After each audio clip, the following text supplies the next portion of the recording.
con Luis Felipe Gamarra en nuestro programa que me he dado cuenta ahora en tu LinkedIn que ustedes tienen una publicación que se llama De cero a 100, ¿cierto?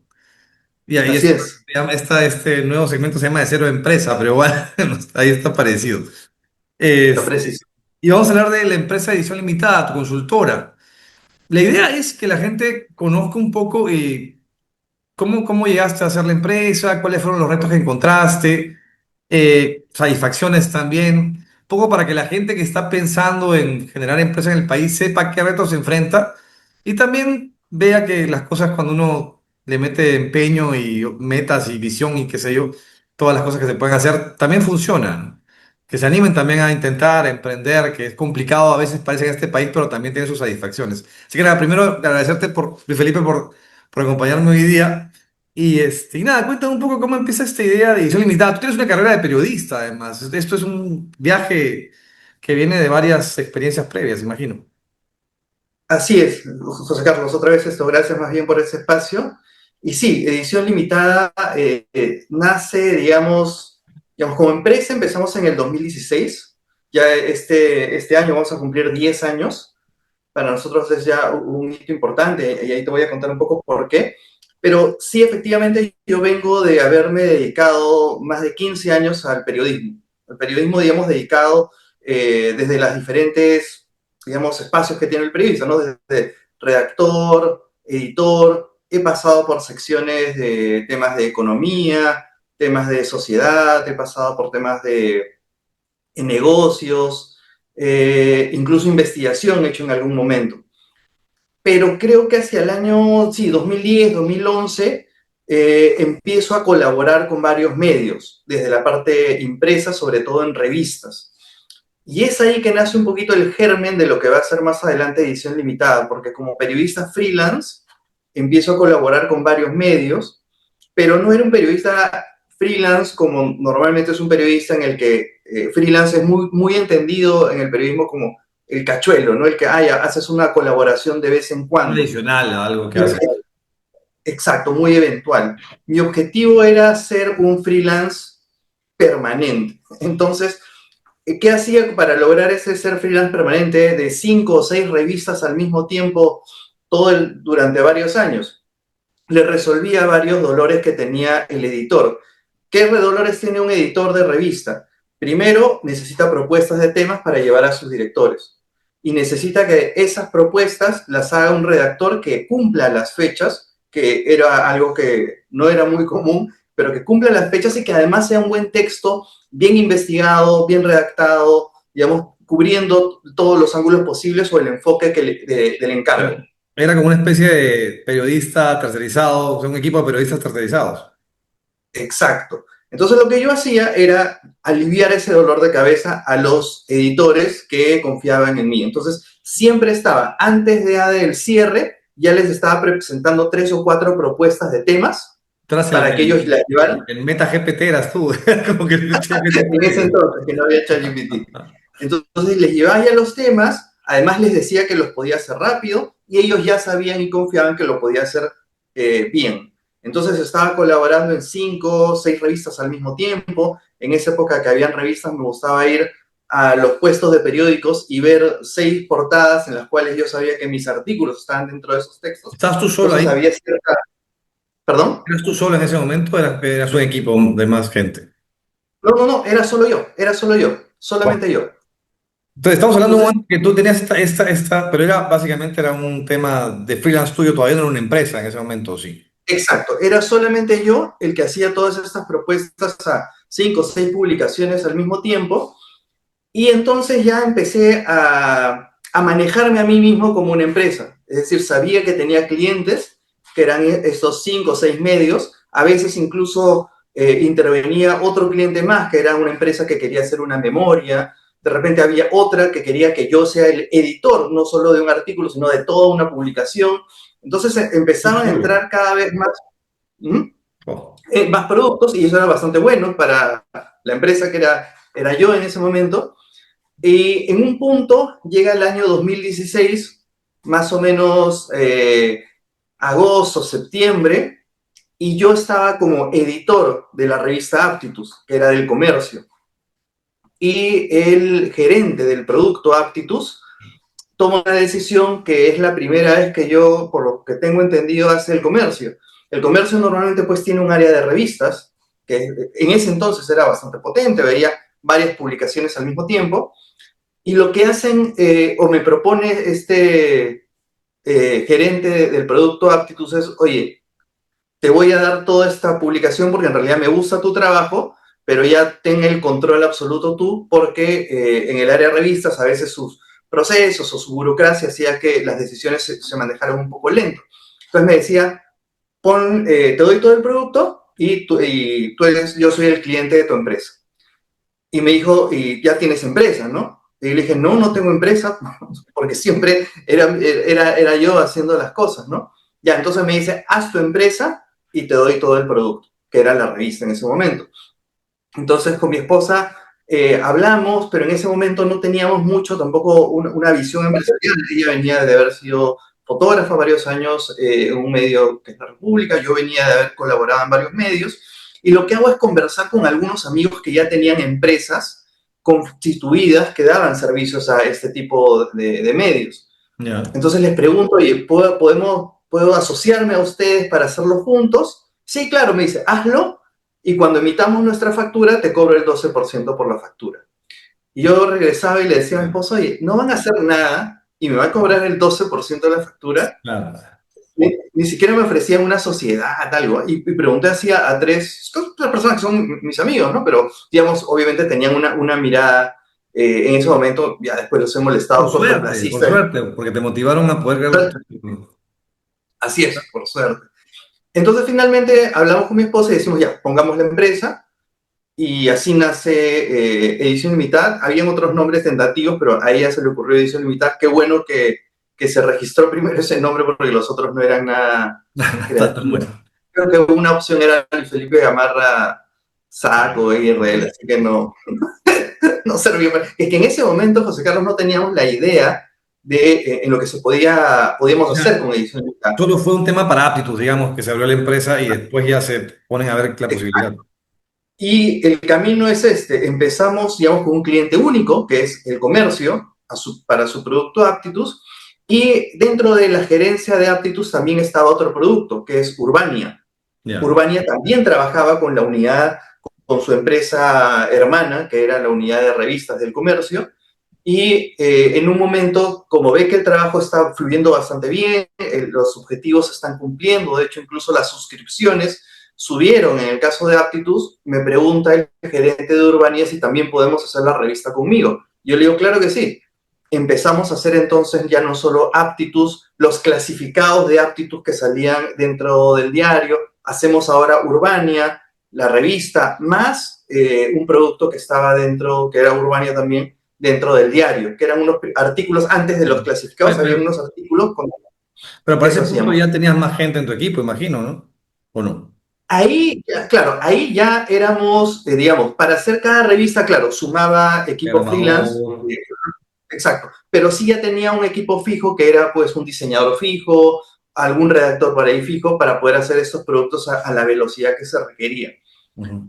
Estamos haciendo estos dos productos y llega el año 2019 y ya es un año en que ya solo en 3 años pues el tema de la digitalización empezó a golpear duro a todas las empresas dedicadas a hacer Claro, publicaciones impresas. se caen. Entonces, exacto. Entonces en ese año, coincidentemente, un amigo me pasa la voz para una licitación que había dentro de BBVA, el banco, para que quería una empresa que gestionara la comunicación, los contenidos de su LinkedIn. Entonces, y quería además un enfoque bastante de gestión humana. Entonces nosotros veníamos de hacer Aptitus, sabíamos algo de gestión humana, recursos humanos, entonces hacemos nuestra propuesta, les gusta y empezamos ahí la transformación de ver contenido impreso a ver contenido para una red social que era LinkedIn en ese momento. Ahí estaba, perdóname, ¿BBVA estaba ahí Olivares o todavía ya se había ido ya?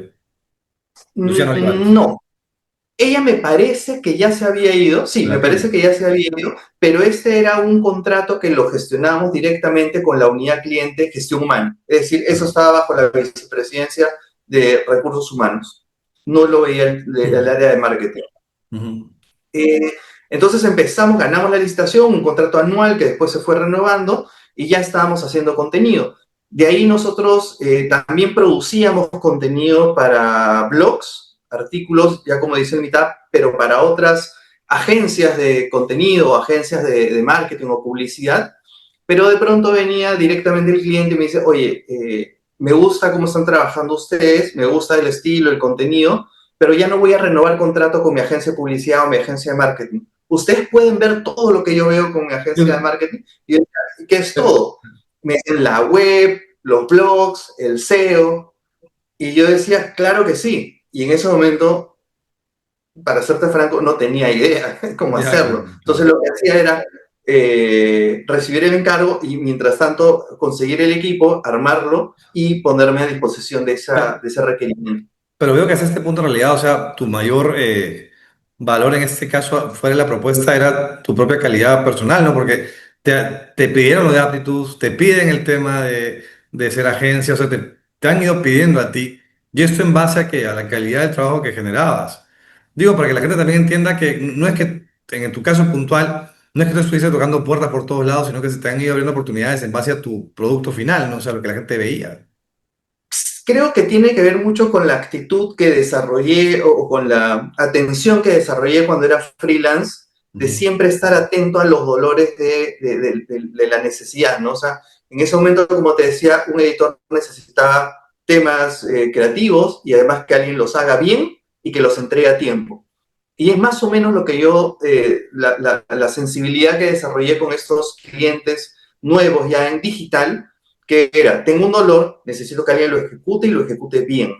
Entonces, esa actitud, esa atención, ese estar cerca del cliente y buscar al mejor equipo y hacer los cambios que se necesitan incluso en el camino para poder mejorar el servicio, son algo que o me ha caracterizado y he tratado de que sea parte de la cultura de lo que es edición limitada, ¿no? Ya en pandemia, cuando ya empieza la pandemia, ya estamos hablando de marzo 2020, Ujú. ya, ya teníamos 3 clientes, una empresa de tecnología, estaba en ese momento BBVA, estaba con el comercio, que hacíamos algunas cosas, pero fue un año en el que, si bien hubo una retracción de unos 3, 4 meses, porque había como mucha incertidumbre qué es lo que va a ocurrir, vinieron más empresas solicitando el servicio y todo era bastante boca a boca, porque no teníamos en ese momento una persona dedicada al tema comercial o tema captación de leads. Exclusivamente todo fue boca a boca. Ujú. Y en la pandemia, en el tercer, cuarto mes, la cosa se reactivó con fuerza y empezamos a hacer ya bastantes productos, que se incrementó la cartera de clientes de manera muy acelerada y ya, digamos, al final de la pandemia estábamos ya más consolidados, incluso mejoramos muchos procesos, jalé mucha gente que ya había trabajado en agencias de contenido y tenía experiencia, es decir, pasé en un primer momento de tener mucho periodista o ex periodista a tener mucho especialista en marketing digital per se, Ya. lo cual hizo mucho más eficiente el servicio porque había ya no solamente conocimiento del producto, sino del proceso, de cómo hacemos para llegar a eso de manera En, más eficiente. en ese cambio, en ese paso de pasar ya a ser una agencia más bien de contenido de publicidad, ¿cuál fue tu mayor reto? Porque tú eres la cabeza de la empresa. A nivel personal, ¿cuál fue tu mayor reto? ¿El aprendizaje? O sea, el manejar a la gente nueva? ¿Qué fue lo que más te costó en ese punto? Lo que más nos costó fue aprender la parte de los procesos internos, ordenar la organización, es decir, como nunca había estado, digamos, al frente de una empresa, no tenía experiencia liderando una empresa. Es más, yo en mi juventud había tenido más bien experiencia de quebrar empresas, ya después te contaré. Importante también. Pero sí, sí, pero no tenía experiencia liderando una empresa y armando, por ejemplo, un organigrama, un manual de funciones, contratando, incluso asignando el salario más adecuado dependiendo del producto. Entonces no tenía esa experiencia. Y creo que ha habido ahí bastante aprendizaje, pero yo le llamo aprendizaje artesanal, porque era un poco de pronto preguntar, curiosear por aquí, por allá, ver qué nos funcionaba, conocer también las buenas prácticas que traían estos otros integrantes que se iban sumando, como se venían de agencias, yo le decía, oye, ¿y cómo funcionaba en la agencia para ordenarse, para organizar los equipos, para dar los encargos al área del diseño, para, digamos, potenciar mejor la parte de redacción? Entonces, cada persona que se iba sumando traía también sus buenas prácticas y creo que también ese momento ayudó a profesionalizar mucho Edición Limitada, porque ya no solo era yo trabajando en función de prácticas que venían de mi experiencia periodística, sino ya mejores prácticas de gente que se había sumado con trayectoria en marketing digital y organizaciones de marketing digital. Entonces eso marcó un antes y un después en nuestro trabajo. Tú eres un ejemplo de esta gente que en realidad está en una empresa y en realidad se da cuenta que puede hacer las cosas, digamos, llevar un equipo por sí solo y la misma empresa después te pide, oye, mejor hazte cargo tú y libérame este. O sea, vas tercerizando, pero en realidad, claro, es una experiencia que le puede servir a mucha gente que está metida no necesariamente en el tema de contenido, sino en otro cualquier tema que esté en su empresa y que puede terminar siendo un proveedor de servicios para esa gran empresa. Pero lo que veo que has trabajado mucho es el tema inconscientemente, quizás el tema de tu marca personal, ¿no? Porque era la gente que confiaba en Luis Felipe Gamarra. Ahora ya es un tema de edición limitada, pero inicialmente era Luis Felipe Gamarra.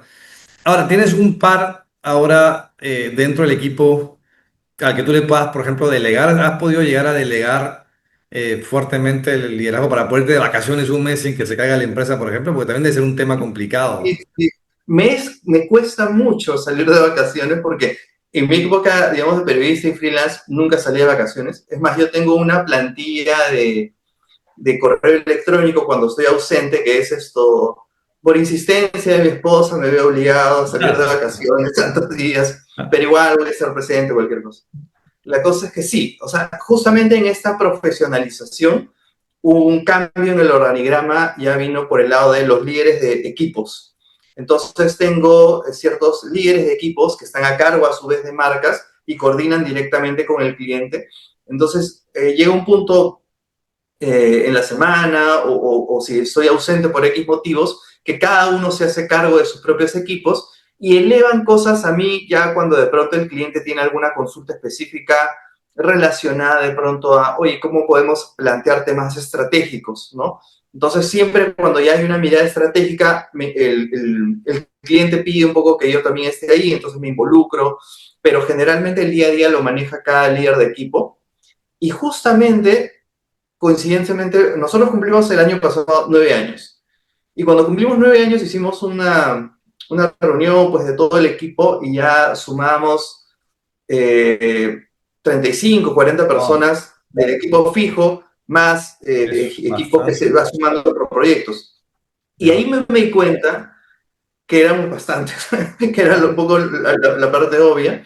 Pero lo segundo es que como año a año trabajábamos un poco pensando el día a día, recién cuando vi esa figura de los 9 años con todo este equipo, con esta cartera de clientes, con marcas realmente muy potentes, líderes en sus segmentos, le dije a mi esposa, oye, en realidad esto, o sea, sin pensarlo, ya vamos a cumplir 10 años y es momento de proyectarnos y dar una mirada a mediano plazo, por lo menos, porque nunca teníamos No hay planificación una estratégica, visión. digamos. No tienes esa planificación de No, o visión, sea, misión, yo propósito. tengo amigos, ¿no? Que me dicen, oye, esto, he hecho este año mi planeación estratégica y se Ah, reúnen y debaten. Mis reuniones de planeación estratégica son unos almuerzos que tengo con mi esposa los jueves simplemente para desestresarnos. Tomamos un vino, algo y conversamos en realidad de nosotros, de acá, y por ahí de la empresa. O sea, no pues había tienes realmente una. metas anuales de crecimiento, eso manejas. Exacto, pero digamos todo es como, sí, o sea, quiero eso, quisiera esto, era muy artesanal. Ya. Y un poco pensando en eso, este año se ha sumado al equipo como consultor asociado en temas de estrategia, se ha sumado Miguel Lugas. Miguel Lugas tiene experiencia de haber estado en una agencia de contenido, ha liderado durante varios años el área de Content Lab del comercio, también con un equipo humano grande, importante. Entonces él se ha sumado para darnos emparejar un poco el piso, mejorar nuestros procesos, darnos una mirada externa, profesional, que no teníamos, para ver cómo nos podemos organizar o reorganizar o hacer, digamos, temas, digamos, muy sofisticados de cambios para plantearnos cómo serán nuestros próximos 10 años. Ahora, Estamos justo en ese análisis. ¿tú crees que si hubieran visto ese tema del planeamiento estratégico hace, no sé, 5 años, bueno, 5 años de la pandemia, ¿no? Pero digamos, hace un par de años antes, ¿te hubiera ayudado a crecer más rápido, crecer más? ¿O no crees que era necesario? O sea, me refiero, ¿en qué momento consideras que para una gente que empieza a trabajar en algo, ya es momento de plantearte un planeamiento? Porque no es un tema más de edad, sino creo que de tamaño de la empresa, ¿no? Sí, tiene que ver un tema de tamaño de la empresa y capacidades incluso de poder digamos, asumir estos costos e inversiones, ¿no? Porque también Claro, sumar claro. profesionales o sumar consultorías o análisis a tu propia empresa son costos, digamos, importantes que en algún punto quizás de cómo va evolucionando tu empresa no estás en posición de hacerlo, ¿no? Nosotros, por ejemplo, estoy seguro que en los 4 años no estábamos en esta posición y tampoco estábamos incluso en ese momento en posición de poder jalarnos talento de estas agencias que sí a los 5 o 6 años recién pudimos hacerlo, ¿no? Porque trabajaban, la gente que fue sumándose al equipo como líder del equipo, trabajaban en agencias y había que hacer también un ofrecimiento tentador, ¿no? Claro. Eso recién lo pudimos hacer al quinto, sexto, séptimo año y así fuimos avanzando. Y ahora podemos darnos un poco el lujo, lo veo así porque Miguel es alguien de bastante talento, de sumarlo en este momento para hacer algo que quizás antes no se podía. No creo que es un tema de tamaño. Ahora, el sector de servicios empresariales tiene un plus, digamos, contra otros porque el costo hundido es mucho menor. O sea, basta en realidad un equipo de gente, un par de cada que con su laptop y ya está. O sea, por ese lado, digamos, la inversión suele ser más manejable. Pero ¿cuál ha sido lo más complejo que te ha tocado enfrentar como emprendedor, empresario en este país? El tema de la SUNAT, el tema del mercado, ¿qué es lo más complejo que hay para alguien que está emprendiendo? SUNAT y SUNAFIL. Ok, SUNAT y SUNAFIL incluso son temas que yo a veces llevaba a la mesa de Globalnomics que tú también has conducido, sí. porque sí me parece que SUNAT y SUNAFIL no están hechos para ayudar, digamos, a pequeños emprendimientos que poco a poco vayan creciendo y evolucionando hasta quizás convertirse en medianos. Esto, SUNAT, pues con todos esos temas, digamos, a veces, por ejemplo, mi esposa, por ejemplo, Rocío, ve todos los temas administrativos. Y de pronto Parte estamos en aburrida. algún momento, La parte no, aburrida. sí, no, pero ella es súper ordenada, organizada. Antes de ser fotógrafa había estudiado administración, entonces para Ah, ella es un ok. poco volver al tema. Y a veces estamos, por ejemplo, está trabajando temas o ya sea de planillas o temas de conseguir unos documentos para licitaciones que también vemos y de pronto viene SUNAT que ha cambiado alguna regulación y pide actualizar unos documentos, o sea, complejiza el trabajo diario que tenemos que hacer. Entonces se tiene que poner una pausa a lo que estaba haciendo para dedicarse a algo, temas que parecen bastante simples y no sé si SUNAT ve así a todos los contribuyentes, pero los pequeños que tenemos pocos recursos, que uno de nuestros grandes recursos es el tiempo, nos quita tiempo, digamos, tener que a veces producir Sí. documentos por cambios en su regulación. Y en el caso de Sunafil, pues somos digamos, una empresa de servicios que está, digamos, que tiene personal en planilla, tiene equipos también en freelance, porque hay productos que se apagan Claro, y con se, proyectos. y se apagan con, digamos, bastante rapidez, pero la mirada de Sunafil es una mirada a todos tienen que estar en planilla, ¿no? Entonces, y con lo Claro. cual, digamos, además compites con empresas de servicios que también, digamos, construyen su propuesta de costos hacia los clientes, potenciales clientes, también ese es un elemento que puede encarecer tu producto. Y tú también estás compitiendo en un mercado que tampoco es que sea tan grande, ¿no? Entonces, creo que la parte de Sunat y Sunafil son los grandes retos que tenemos en el día a día para todo, como todo emprendedor de pequeña empresa. Y la parte de las municipalidades, porque también son bien fregadas con todos sus permisos municipales y todas estas cosas, no les ha No, afectado tanto. felizmente, no, felizmente en nuestro caso, y tú lo planteaste bien, es básicamente un equipo humano en el que el principal costo es básicamente la persona y su salario, pero trabajamos Remoto. virtual desde el año 2020, Ok. desde la pandemia. Desde el inicio de la pandemia nos organizamos para trabajar de manera virtual y la verdad que nos ha funcionado bastante bien. Conozco casos, otras personas también de agencias de marketing, de contenido, me dicen a mí no me ha funcionado porque a veces estoy hablando con un cliente y me pide un diseño, llamo al diseñador y está paseando su perrito. Entonces, Ujú. yo no sé cómo lo habrán manejado otras agencias, pero en nuestro caso nos ha funcionado bastante bien. Y por ese motivo no tenemos que lidiar con ese tema municipal. ¿Y cómo lideras, ya fuera de la pandemia, cómo lideras y motivas a un equipo a través del trabajo remoto? Pues es más complejo, ¿no? Para cumplir con los tiempos. Sí, es un tema que creo que hay que tener ahí, desarrollar algunas habilidades y bastante gestión de las emociones de las personas. Yo tenía muchos colaboradores, parte de mi equipo, que de repente estaban muy frustrados por determinadas situaciones, ya sea con clientes o con parte de su propio equipo, que me llamaban y me decían bastantes cosas, ¿no? Y yo lo que entendía no es que me querían preguntar algo o ver qué hacía yo, simplemente me querían hablar, me querían contar. Entonces yo los Ya. escuchaba. Entonces trataba de gestionar esa emoción para tratar de reconducirla hacia que esté tranquilo, mira, las cosas son así, así, siguen esto, ¿no? Entonces había, o también de repente un diseñador que tenía algún tema, incluso en algunos casos, en ese periodo puntual, había muchos temas también familiares, ¿no? Situaciones que se iban presentando, que también nosotros como organización teníamos que ver en algún punto porque podía afectar el trabajo diario. Entonces había mucho de escuchar a las personas, de estar, no, que me sientan a mí, Rocío, que estamos codo a codo con ellos. Que sea la circunstancia que sea, vamos a estar ahí para apoyarlos, para escucharlos en la medida de nuestras posibilidades, ¿no? Y esa sensibilidad nos ayudó bastante a cierta cohesión del equipo, Del ¿no? equipo. Con el tiempo, por ejemplo, hay diseñadores que nos siguen acompañando desde 2016 hasta ahorita. O sea, parte del equipo de ese momento sigue siendo el mismo hasta ahorita. No ha habido muchos cambios, es más la gente que se ha ido sumando, ¿no? Y claro, o sea, tener una empresa implica que te da plata y te permite vivir y todo bien, pero más allá de la parte financiera, ¿cuál es la mayor satisfacción que te da a ti tener edición limitada? Lo que sí, o sea, lo que me mueve mucho es que el trabajo que hacemos internamente en edición contribuye a los resultados de las empresas que nos contratan. Eso me llena de mucha satisfacción cuando un gerente de marketing me escribe, oye, Felipe, esto que hicimos en tal fecha me ayudó a cumplir los resultados, esto que hicimos me impactó de tal forma, o incluso me piden datos para ponerlo de repente en la memoria anual de la empresa. Oye, pásame estos datitos tan buenazos para ponerlo en la memoria.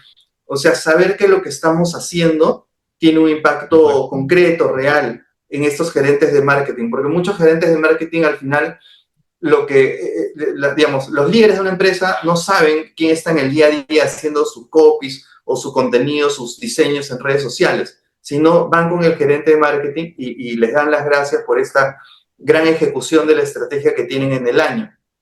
Y lo que hay detrás de un gerente de marketing contento, que es reconocido, que le ponen la estrellita, es una agencia que también, digamos, se ha esforzado bastante para cumplir y estar a la medida de esa exigencia, ¿no? Eso nos llena de bastante satisfacción.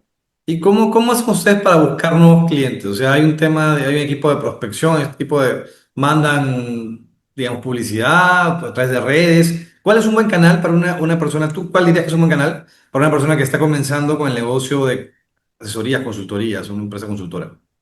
Creo que lo primero que nos ha funcionado bastante bien es un poco cerrar, digamos, la mira del mercado al que queremos dirigirnos. Nosotros queremos atender marcas, sí, pero nos hemos especializado mucho en el segmento B2B. Y especializarnos en el segmento B2B nos ha traído muchos, digamos, beneficios porque transformamos un poco la manera en la que nos comunicamos y transformamos también un poco incluso los mensajes de nuestra página web que están enfocados en el segmento B2B y además producimos mucho contenido, que es lo que hacemos para algunos clientes, producimos contenido para nuestro blog basado en SEO, en estrategia SEO también, muy enfocado al segmento B2B. Ujú. Entonces, hoy, cuando una empresa busca agencia de marketing digital B2B o marketing B2B, nosotros aparecemos en el primer o tercer lugar, no más de eso. porque hemos hecho, digamos, bastante chamba en esa parte de focalizarnos mucho en el B2B. Obviamente hay marcas que nosotros trabajamos actualmente que son B2C, y todo bien, porque saben que hacemos un contenido, digamos, más sofisticado, especializado, no contenido para empresas que tienen un tema masivo, ¿no? Sino contenido en el que se necesita bastante investigación, buena reacción y buen diseño en formato. Pero una gran decisión que tomamos, y eso fue, nosotros tenemos un consultor que nos apoya en esa parte, que se llama Juan Pedro Pazoldán, él, fruto de varias idas y venidas en pandemia, en reuniones virtuales, fue, oye, tomar la decisión de enfocarnos solamente en el segmento B2B. Y a partir de eso hemos ido apareciendo en las búsquedas, pero también tenemos, digamos, en redes sociales, principalmente en LinkedIn, bastante contenido que también a veces llama la atención de gerentes o prospectos interesantes y nos van a veces escribiendo, consultando. No tenemos un tema, digamos, de una área comercial fija y permanente que esté buscando, pero, digamos, servicios permanentemente porque como Más el, SEO. digamos, el servicio. Exacto, es bastante SEO, pero además nosotros también trabajamos bastante con empresas por contratos anuales, por fin mensuales, para generar y gestionar el contenido todo el año. También hacemos otros proyectos individuales, pero nuestro principal servicio es este de dar consultoría anual, digamos, día a día. Entonces, para eso, normalmente no es que una empresa tome la decisión de un día a otro, ¿no? Normalmente son procesos más largos. Entonces, tomas primero a veces concurso, licitación, participar, la respuesta. De repente, un año no ganamos, pero sí al año siguiente volvemos a participar y sí lo ganamos. Tú dices Entonces, eso son. que ustedes entran a licitaciones también. Entiendo que son licitaciones privadas, no públicas, ¿no? Para Sí, son privados. Sí, sí, las públicas suelen estar bien direccionadas. sí, ¿Dónde sí, así es. buscan ustedes licitaciones privadas? ¿Les llegan las licitaciones privadas? ¿Hay un lugar donde uno pueda buscar licitaciones privadas? No, ahí sí, por ejemplo, nos ha ayudado mucho el SEO, o sea, el Ok. aparecer en las búsquedas. A veces estos están, por ejemplo, una empresa del sector inmobiliario, más o menos hace una selección de algunas agencias que ya tiene identificadas y por ahí aparecemos nosotros también, entonces nos suman a Pues fue participar. una buena Y estrategia. sí, Dime. No, no, no, el tema es, o sea, lo que nos ha ayudado mucho es el tema de tener buenas redes sociales bastante, con buena información, porque una vez que has aparecido en el SEO en la búsqueda, ok, es un primer paso, pero claro. de ahí lo que va a hacer ese consultor o el área de compras es Ah, ver que la web de la empresa, claro. es ver el LinkedIn, es ver mi LinkedIn como director de la agencia, y si todos estos tres elementos cumplen el estándar que están buscando, Te da seguridad. entonces llaman para participar. Entonces, sería, búscate un buen nicho de mercado inicialmente, enfócate en un nicho, trabaja bien las redes que van para ese nicho también, ¿no? Porque, digamos, claro, tú vas a LinkedIn porque es B2B. Si fuera un tema más Así es. personal, irías quizás a Instagram o irías bueno, Facebook ya está medio capa caída, pues, ¿no? TikTok, digamos. Pero tienes que Ujú. buscar entonces eso, ¿no? No tiene sentido meterte quizás a TikTok para un B2B o a un Instagram para un B2B. Quizás B2C va más por esos lados. Depende, ¿no? Exacto, Pero o la idea quizás es, no al inicio, ¿no? O sea, no al inicio, si ahorita me enfoco en el B2B, no me voy a gastar la mitad de mis balas en TikTok porque sé que ahí no está mi mercado. De pronto, cuando esté mucho más consolidado y haya, digamos, ganado bastante terreno, esté bastante sólido, sí me puedo meter a otras redes también para también generar contenido y generar buen branding, ¿no? Ahora, el SEO implica un tema de tiempo, es un tema orgánico en el cual tú vas trabajando contenidos en base al SEO. Es una estrategia más a largo plazo que hay que hacerla sí o sí. Pero también recomendarías hacer SEM, por ejemplo, pagar por publicidad dentro de tu nicho en Google, para pagar Google Ads inicialmente. Es una buena pregunta y a veces nos preguntan también nuestros clientes eso. Y lo que más vemos es, por ejemplo, cuando pagas Google SEM, es para aparecer de manera, digamos, Inicial. no solicitada, aparecer dentro de las búsquedas de estos potenciales clientes. O sea, apareces, pero no te están buscando necesariamente en ese momento. Con una palabra clave, Entonces, quizás, ¿no? Pero sí, claro. No a ti exacto, puntualmente. Bueno. exacto. Entonces, no necesariamente va a enganchar, pero si tienes de repente un producto puntual que estás justamente vendiendo en ese periodo de tiempo y necesitas salir de esa manera, puede funcionar. Pero si es un tema más de, oye, es un producto primero de ticket más alto, es un tema que Sí. realmente quieres llegar cuando te estén buscando, que hagan el esfuerzo de buscar y hacer ese seguimiento a qué empresas brindan este producto o servicio, es mejor el tema del SEO. Tú no hiciste SEM entonces. Y ahora, Y ahora están hablando del AEO, ¿no? De cómo hacer aparecer también en la búsqueda de ChatGPT o de estos Ah, generadores de contenido. también hay publicidad Entonces, que han abierto el mercado y van a también generar un poco de publicidad por ahí. claro, claro, y más que, claro, ahorita publicidad más que es el tema, por ejemplo, de, oye, y si le preguntas a ChatGPT cuáles son las mejores agencias de marketing B2B, entonces lo que tienes que hacer es un trabajo de tener todo el SEO cubierto, porque es en función del SEO que recién vas a poder armar la estrategia para aparecer en estos generadores de contenido. Porque Claro. muchas marcas o clientes lo ven, oye, no me importa el SEO, quiero de frente tener el AEO. Ok, pero no puedes construir el segundo piso en el Mm. aire. Necesitas haber construido el primer piso y después proyectar. Ya, pero ponte en ese caso, que yo tengo el SEO, como digo, es una cosa más a largo plazo, en la cual tienes que construir tus contenidos enfocados en tu mercado objetivo.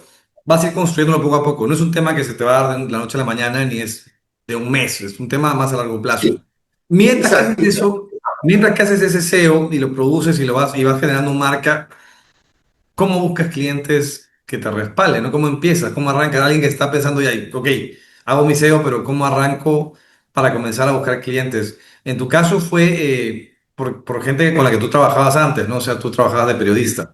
Por ahí sería, digamos, un tema inicialmente de contactos, de gente que también porque tienes un respaldo que la gente confía en ti, ¿no? O sea, ha trabajado contigo y sabe, ay, Luis Felipe trabaja bien y es cumplido, ¿no? Claro, yo tengo un tema, digamos, de mi personalidad propia, que soy bastante tímido. O sea, yo en algún momento puedo haber tenido buenos contactos, pero me costaba mucho eh, levantar el teléfono Es la parte más o complicada para llamar. muchos, cómo venderse, ¿no? O sea, es la parte que a todos nos cuesta Sí, más porque nadie se la cree realmente y sí, pese a que tu trabajo te avala, es muy complicado creerte y decir, sí, yo valgo la pena, ¿no? Esa es la parte más difícil para sí. todos. Lo que busqué en algún momento fue, por ejemplo, decir ya, ok, este es un buen contacto y puedo no vender el producto directamente, sino, digamos, plantearlo, o, digamos, a ver, un ejemplo concreto.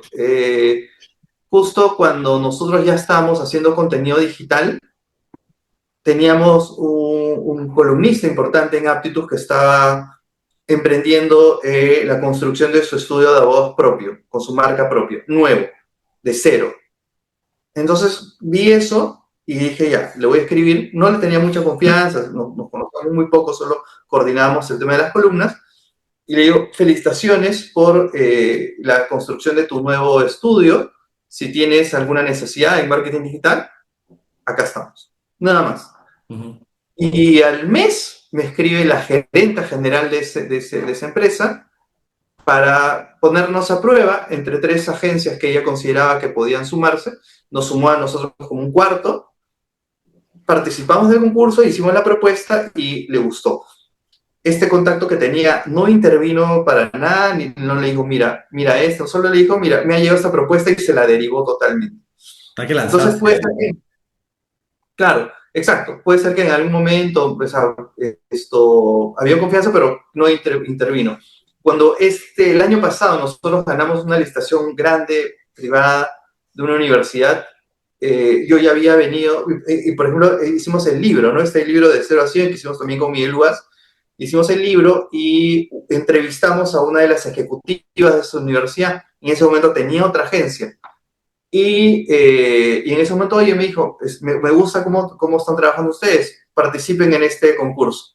Participamos y no ganamos. De hecho, nos ganó otra agencia que tenía más años en el mercado, pero me quedé haciendo algunos productos muy puntuales. Claro, ya te quedas en Y el en ambiente de la gente, ¿no? Exacto. Y en esos productos puntuales lo dimos, como siempre, todo. O sea, vieron nuestro proceso, vieron que somos muy cumplidos con las fechas, vieron que somos creativos. O sea, eran dos cositas en el año. Pero de esas dos cositas nos esforzamos para que queden bastante bien. Y ya nos pidieron volver a participar en el concurso, pero esta vez nos dijeron prácticamente, son ustedes, pero igual tienen que participar. Claro. Entonces, se dio de esa manera y ya. Entonces, yo creo que el tema de estar atento a oportunidades, la red de contactos siempre va a ser importante. Si por ahí tienen algún contacto que está necesitando, o sea, tiene que darse que ese contacto ¿no? Hay alguna relación, pero además que podría necesitar el servicio en ese momento. Que algo, digamos, se ha dado para que pueda analizar la posibilidad de contratar tus servicios. Y si es que de pronto no ganas, pero de repente te da un pequeño, digamos, te da una pequeña, un pedido muy puntual, dalo todo para cumplir en fechas y demostrar realmente tu valía, tus procesos, el equipo con el que trabajas, porque te va a estar mirando de eso que compró chiquito, a ver qué hay, ¿no? Es como la famosa frase media militar que hay, el pie de playa, ¿no? O sea, cuando deciden pues esto, para tomar una playa, o sea, el soldado pues pone el pie y a ver qué pues puede meter el cuerpo, ¿no? Ujú. Un Claro. poco va por ahí. Y tú además eres autor de libros, ¿no? Entonces tienes libros sobre perfiles, tienes un libro sobre liderazgo que hiciste con David Luiz y tienes también un libro sobre influencers. En este caso, ¿qué aprendiste de las experiencias de estos influencers tops que hay en el país que te haya servido también para tu empresa? ¿Algo tomaste ahí también de la experiencia de ellos para el crecimiento de Edición Limitada o no? Sí, de hecho, una parte es el tema, por ejemplo, y esto coincidía en el libro se llama Los Influencers, Sí. que es el tema de especializarte y validarte en un tema, ¿no? Entonces, por ejemplo, yo cuando estaba de periodista, un poco me quería, digamos, ganar un nombre, un espacio, y claro, nace la idea del libro. O sea, el libro parte primero, oye, quiero ganarme un nombre y un espacio. ¿Qué hago? Entonces ahí digo, ah, ya mira, habían escrito muchos perfiles relacionados a Fujimori, Montesinos, entonces digo, pero nadie ha escrito de los personajes secundarios, ya, yo voy a hacer eso. Claro. Entonces, un poco me metí en eso para que después, pues ya con el libro, obviamente quedé mucho más posicionado en mi rubro y rol como periodista. Y de hecho, también las redacciones me miran ya de otra manera, digamos, como otros periodistas que también han producido Y libros. tú para ese Eso me ayudó. libro de perfiles que estás entrevistando, y creo que está el líder de los evangélicos, ¿cómo se llamaba? Te- Se me fue el nombre. Que se En el crió libro, Lais. pero Lai. en el libro, perdón. Creo que te dices ahí al pastor Lai. O sea, hay un perfil sobre Lai, hay No, no, perfil no, sobre. no, no, no. En este libro, el de perfiles que se llamó Pequeños Dictadores, que es del año 2008. Sí, Ahí los perfiles son, por ejemplo, a Martín Rivas, a Blancanelia Colán, claro, los otros, a... los detrás de cámaras. Sí, Claro. exacto. Y son personajes que además no me dieron entrevista, entonces exigió un nivel digamos, de un ejercicio de hacer entrevistas mucho más profundo. 30 entrevistas por cada perfil, o sea, fue ¿Y un... cómo vendiste ese primer libro a una editorial? ¿Cómo te acercaste? ¿A algún conocido o fue que... En cómo- ese momento la idea sí era muy vendedora, entonces no me Todavía no fue muy había muchos difícil. perfiles políticos, me parece, en esa época, ¿no? Todavía, después se Sí, pusieron de moda, pero en ese momento todavía no había tanto. es más, recuerdo que hicieron un artículo en La República conmigo y cuatro autores más, digamos que éramos como la nueva generación que está de periodistas que están publicando Perfiles. libros. Estaba ahí Daniel Tittinger, estaba Juan Manuel Robles, que también publicó un perfil en mi libro. Entonces, éramos como una nueva juventud que estaban publicando libros, ¿no? Pero en esa misma línea, ya cuando mi rol es otro, dejo ya de ser periodista porque estoy abocado al tema del No marketing. sé. Ajá. Entonces, con Miguel dándole vueltas, porque él también justo dejaba la agencia de marketing en la que estaba, ingresa a Content Lab del Comercio, y en estas ideas, oye, validarnos y volvernos expertos y posicionarnos, que es lo que busca un influencer, hagamos un libro. Entonces es que nace la idea ahí de hacer el libro de 0 a 100, y ya cuando el libro ya está, digamos, ya está impreso, ya está en librerías, hablamos con la Sociedad Peruana de Marketing y logramos una bonita alianza para que en su reunión de fin de año, me parece que fue del 2023, todos los que iban a la fiesta o a la reunión de cierre de año se llevaban en su bolsita una edición de 0 a 100. Ah, bueno. Y calzó perfecto porque era dirigido justamente a profesionales del marketing, ¿no?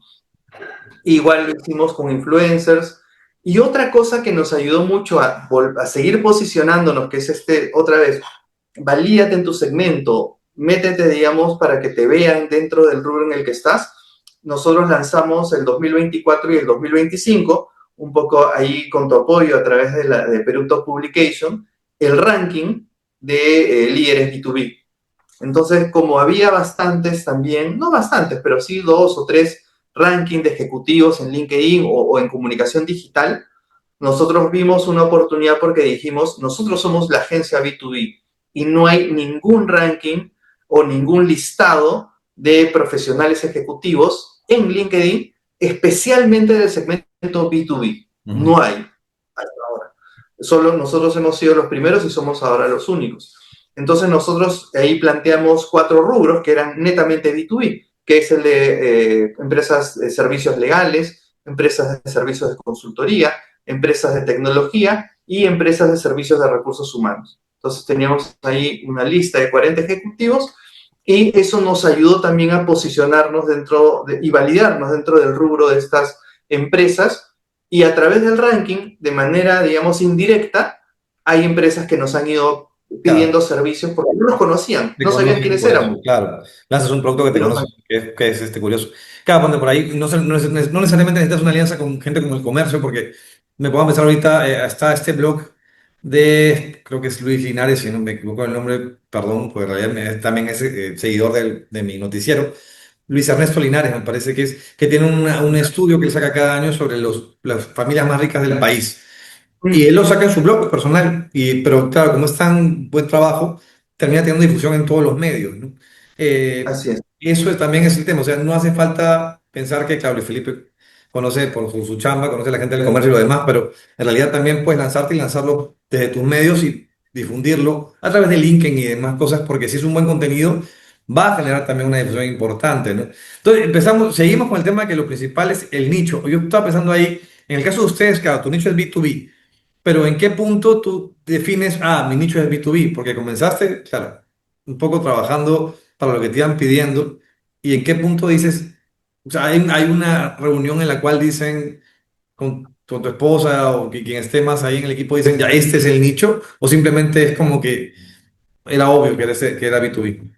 No, fue que nos fuimos dando cuenta porque íbamos atendiendo empresas más B2B y nos pasaba bastante, digamos, algo que coincidía mucho en el segmento B2B y no pasaba en el segmento B2C, era la capacidad para hacer cosas. Es decir, en una B2C, normalmente el área de marketing, lo mínimo que hemos visto son 6 personas, porque hay áreas de marketing que hemos visto que hay 30 personas. O sea, son enormes las B2C. En cambio, en las B2B había, por ejemplo, una gerenta de marketing, pero la gerente de marketing no tenía nada más, era gerenta de ella misma, y su área, pero no tenía nadie. O había una gerenta y un practicante, o una gerenta y un analista. Y de pronto ahí poco a poco iban creciendo, pero generalmente eran equipos muy pequeños. Entonces lo que necesitaban realmente era un equipo externo de marketing. Que se Entonces, encargue de contenidos, se encargue de un tema puntual. exacto. Entonces, no fue, digamos, que nosotros nos dimos cuenta, nos hubiera gustado ser genios, mira, hay que hacer eso, sino era que nuestros mismos clientes nos decían, ustedes son mi equipo externo de marketing, ustedes son mi brazo externo de marketing. Entonces, cuando ya nos escuchábamos esto bastante y era recurrente, dijimos, oye, claro, o sea, nosotros estamos aliviando un dolor para gerentes y gerentes de marketing que no tienen equipo. Y nosotros venimos un poco a ser el analista, en el caso del ejecutivo a cargo, en el caso del redactor y el diseñador, el equipo ya de ejecución. Ujú. Entonces, resolvíamos un dolor para alguien que no tenía equipo, y esto obviamente por presupuesto, una cotización, dependiendo de las necesidades que habían. Y ahí nos dimos cuenta ya cuando esto fue recurrente, en unos 2, 3 años, debe haber sido entre 2021-22, que dijimos, oye, creo que el segmento es B2B, porque en los otros grupos, además que hay mucha competencia, porque también están las agencias de publicidad, al B2B nadie les presta atención, porque el B2B, es más, nosotros teníamos casos de empresas B2B que decían, oye, fui a una agencia y me dijeron que mi contenido era muy aburrido y que ellos son más creativos, entonces que mejor no. O sea, los choteaban. Entonces, Entonces, oye, nadie está compitiendo por este rubro que tiene presupuesto y necesita ideas frescas. Y como ahora tú y yo todos somos consumidores de contenido digital, necesitan que el contenido de una B2B, por más que sea técnico, necesita también ser creativo y necesita hacerse en video y necesita hacerse en buenos formatos. Entonces ahí dijimos, acá nadie está compitiendo, hay que agarrarnos de este segmento. Y de cara al futuro, ¿cómo enfrentan el reto de la IA? Que claramente es una competencia ahora directa para muchas consultoras, ¿no? ¿Cómo haces para afrontar la posibilidad? Porque mucha gente cree equivocadamente que la IA va a reemplazar un montón de agencias, ponte en algunos rubros clave, ¿no? ¿Cómo enfrentar ese tema? Quizás la inteligencia artificial en algún momento evolucione de tal forma que efectivamente va a ser como, es decir, hay no sé, con una IA contratas un equipo entero en el que tienes un perfil de diseñador, otro diseñador, redactor. Es decir, en algún momento seguramente estará en tal capacidad para resolver las cosas de esa forma, pero hoy no lo está todavía en esa capacidad. Es decir, Ujú. puede haber un ejecutivo de marketing que diga, oye, con inteligencia artificial lo puedo hacer más rápido. Sí, es verdad, lo puedo hacer más rápido, pero tiene el tiempo de hacerlo con criterio, de hacerlo, digamos, digamos, habiendo tenido muchas horas ya ganadas de hacer edición de contenido. Entonces, quizás en el día a día las tareas que tiene no le van a permitir. Entonces, lo que está haciendo la inteligencia artificial en el caso de las comunicaciones es acelerar procesos internos de las agencias, en nuestro caso, tanto de redacción como propuestas de ideas, como de diseño incluso. A veces hay diseños que digamos, hacemos entre nosotros y plataformas de inteligencia artificial y el cliente queda más contento. Hay todavía un grupo de clientes, o no clientes, pero sí, digamos, técnicos dentro de las empresas que son clientes que hemos visto que a veces menosprecian el contenido generado o en el que ha participado la inteligencia artificial, Ah, ¿no? sí. Dicen Sí.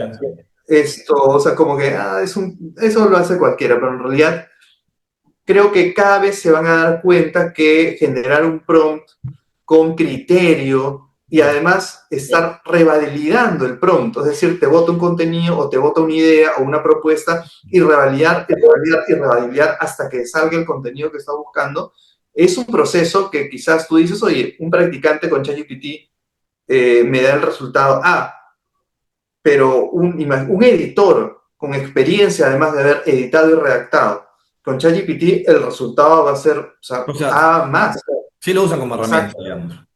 Sí, Sí, es sí, una totalmente. Y herramienta. nos parece totalmente válido y lo explicamos con nuestros clientes y lo consideran, por lo menos hasta ahora, como un acierto para acelerar ciertos procesos, ¿no? Muy interesante todo el Felipe. Solo para ir cerrando un poco, gracias por el tiempo. Eh, un par de preguntas así que quiero hacerle siempre a todos los que les entrevisto. Una es, ¿qué libro le recomiendas a alguien que quiera comenzar a emprender en temas, por ejemplo, en el caso tuyo de consultoría, algún libro que a ti te haya servido mucho para ordenar un poco y convertirte en un empresario ahora, ¿no? Pasar de periodista a empresario, que te haya ayudado a ordenarte o que te parezca que sea interesante para alguien que quiera comenzar a emprender en nuestro país, sobre todo? Te soy franco, quizás ahí, como yo vengo del periodismo, mis lecturas son más de literatura y quizás si yo pongo como ejemplo algún libro de Ribeiro, más bien voy a deprimir a los futuros emprendedores. Para último, Pero que te sirva a ti como para que te dé ideas, ¿no? ¿De dónde sacas ideas nuevas? sí, mira, en realidad lo que hacemos bastante, estar muy atento al mercado, muy atento a escuchar a los clientes, muy atento, incluso el mismo hecho de, eh, podría ser una buena recomendación para validarnos, para poder que el mercado también nos adopte nuestras ideas, es empezar a nosotros generar contenido, por ejemplo, dentro de nuestras redes personales, ¿no?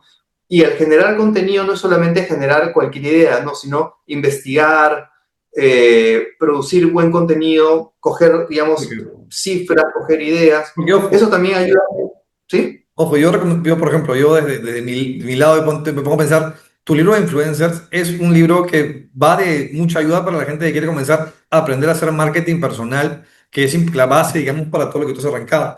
En ese libro hay un montón de experiencias de gente real que te cuenta casos reales. Y yo eso lo usaría, por ejemplo, para alguien que quiere comenzar a ver cómo se mueven redes, que ahora es como que todo el mundo quiere entrar por ahí.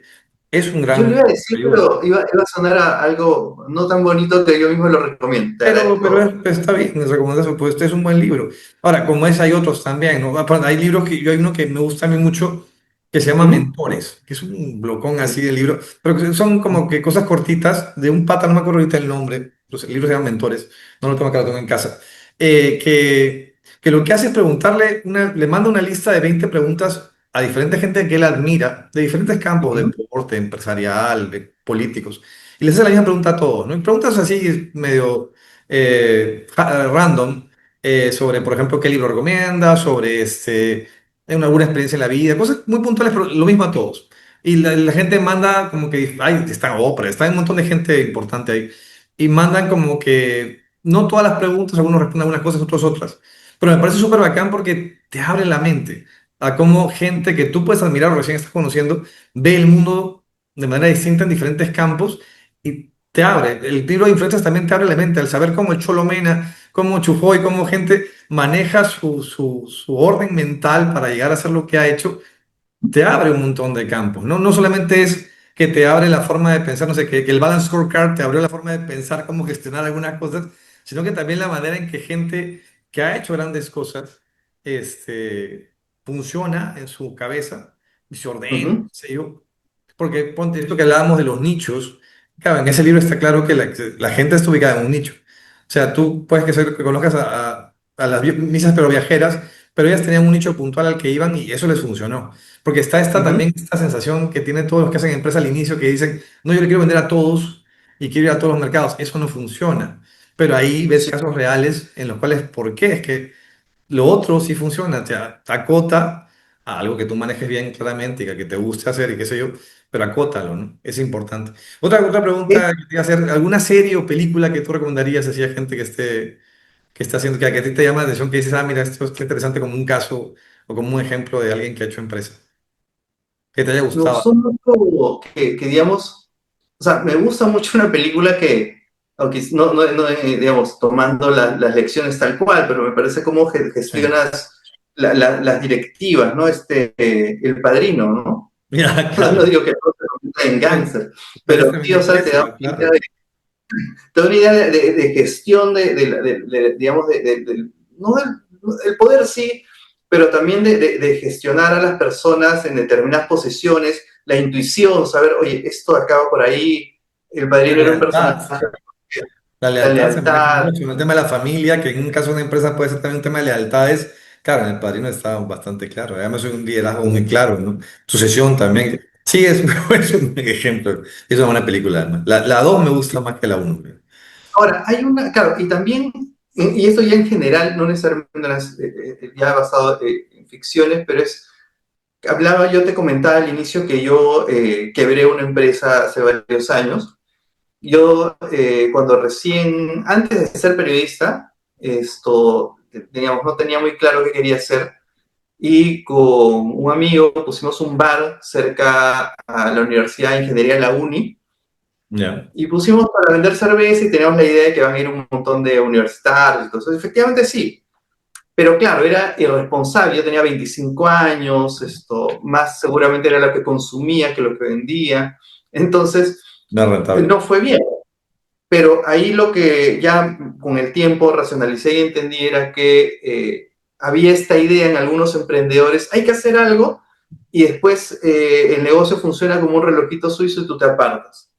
No, el negocio es algo en lo que vas a estar, por lo menos los emprendedores, quizás no una startup, pero digamos, creo que en general el emprendedor es el que va a estar las 24 horas pensando en ese negocio y va a tener que estar dándole esa presente. No es que la maquinita empezó a funcionar y yo me voy a la playa, no, todo el tiempo vas a estar pensando en cómo mejorar algo para poder que ese negocio siga adelante, ¿no? Y yo a veces conversando con Rocío, con mi esposa, le digo, oye, al final no fue tan difícil, ¿no? Como te lo cuento a ti, oye, vino un cliente y nos dijo, hagan su empresa, y de pronto fuimos creciendo. Y ella me dice, oye, ¿has contado las amanecidas que te dabas? ¿Has contado el esfuerzo en pandemia que hacías para hablar con tu equipo, que no se desmoralicen y hablar con los clientes? Claro. O sea, me dice, ¿te has dado cuenta que tú eras recontra tímido y ahora eres un buen vendedor de los productos y servicios de edición limitada y lo haces bien y cierras los negocios, cierras con el cliente y ellos confían en ti? O sea, ¿te has dado cuenta que eso te ha Ah, costado bastante? el Porque viaje del después de una... héroe. Claro. Entonces, claro, entonces de pronto mi sensación era que había sido como no tan difícil, pero después cuando ella me lo hace ver es que sí, claro, hubo un tremendo esfuerzo, bastante desgaste de energía, pero al final estamos acá, ¿no? Entonces es aprender bastante del día a día, ¿no? Bastante trabajo en el día a día y estar muy presente en el negocio. Interesante, porque la primera entrevista que hice para esta serie fue con Milton Vela de Café Taipa.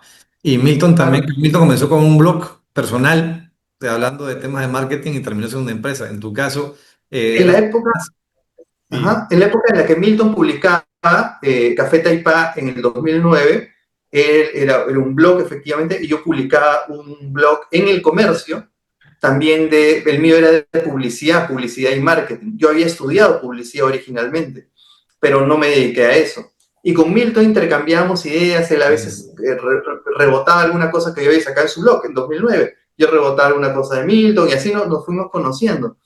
Y esto de alguna forma, lo que hago ahora, me ha hecho regresar este tema de la publicidad y el marketing que eran mis tu pasión. orígenes, pero el periodismo más bien me dio una mirada distinta de profundidad del contenido, entonces las dos cosas creo que se han complementado bastante bien. No, Felipe, nada, gracias por tu tiempo. Me ha encantado conocer más de edición limitada y también que la gente aprenda, porque en realidad a veces es complicado animarse a emprender y a veces uno también falla, ¿no? A veces uno puede ir con planes que no funcionan bien, pero luego sigue intentándolo y va encontrando. Este país es un país de muchos emprendedores y mucha gente que quiere hacer cosas propias también ahora más que antes. Ya hay formas de hacerlo, pero hay que seguir algunas lecciones importantes de gente que ya ha pasado por el camino y bueno. Nada, me alegro mucho que te esté yendo súper bien y ya conversaremos en otra ocasión también. Espero que estés publicando, próximamente estás publicando otra cosa, ¿no? ¿Estás con algún proyecto de libro por ahora? Este año queremos meternos un poco con Miguel. Estamos dándole vueltas en la Feria del Libro también de medio año a una publicación nueva de un tema, o vamos a ver si reeditamos el libro de 0 a 100 con este nuevo tema que queremos introducir, ya sea como un solo libro o dentro de la reedición. Ahí Estamos conversaremos. dándole, bueno, sobre todo por tiempo, pero de todas maneras. Listo, nada, Felipe, un abrazo, un gusto verte y estamos Gracias, conversando. Carlos. Un abrazo. Chao, cuídate mucho.